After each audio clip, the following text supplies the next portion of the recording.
Next is, अब ये बड़ा अच्छा क्वेश्चन है, the corner points of the feasible region determined by the system of a linear constraints sorry कुछ linear constraints होंगे, उनके कॉर्नर पॉइंट्स आपको दिए हुए। ऑब्जेक्टिव फंक्शन हमारे पास ये रहा, ठीक है ना। आपको बताना है compare the quantity in column A and column B. अब सुनिए मेरी बात को ध्यान से, उसने आपसे मैक्सिमम ऑफ जेड आपसे पूछा हुआ है, ठीक है। तो आप जेड की वैल्यू अलग अलग पॉइंट्स पे निकालिए, 0,0 पे निकालो, तो z 0,0 पे कितना आएगा, x की जगह 0 रखोगे, y की जगह 0, तो आंसर 0 आ जाएगा।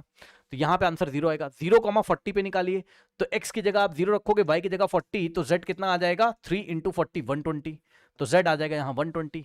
इस पे आ जाएगा z आपका 120। फिर 20,40 पे निकालो, x की जगह कितना रखोगे, x की जगह कितना रखोगे, रखो x की जगह कितना रखोगे 20, तो 4 इंटू 20 80, और प्लस 3 इंटू वाई यानी कि 3 इंटू 40, 3 इंटू 40 कितना हो जाएगा हमारे पास 120, तो ये आ जाएगा मेरे ख्याल से कितना 200।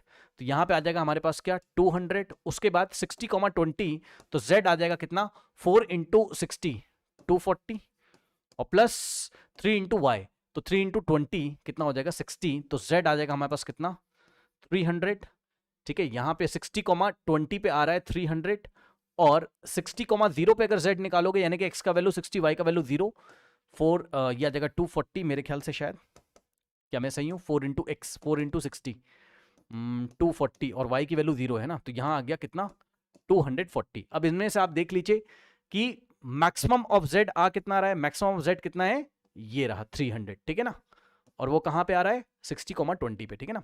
अब बताइए कॉलम बी में जो क्वांटिटी है 325 वो बड़ी है, या कॉलम ए में जो, ये कॉलम ए है और ये कॉलम बी है ना, दोनों में से कौन सी क्वांटिटी बड़ी है, तो ये वाली ग्रेटर है 325, करेक्ट। तो इसमें से कौन सा ऑप्शन सही होगा बताइए, option B is the correct answer, the quantity in column B is greater, correct.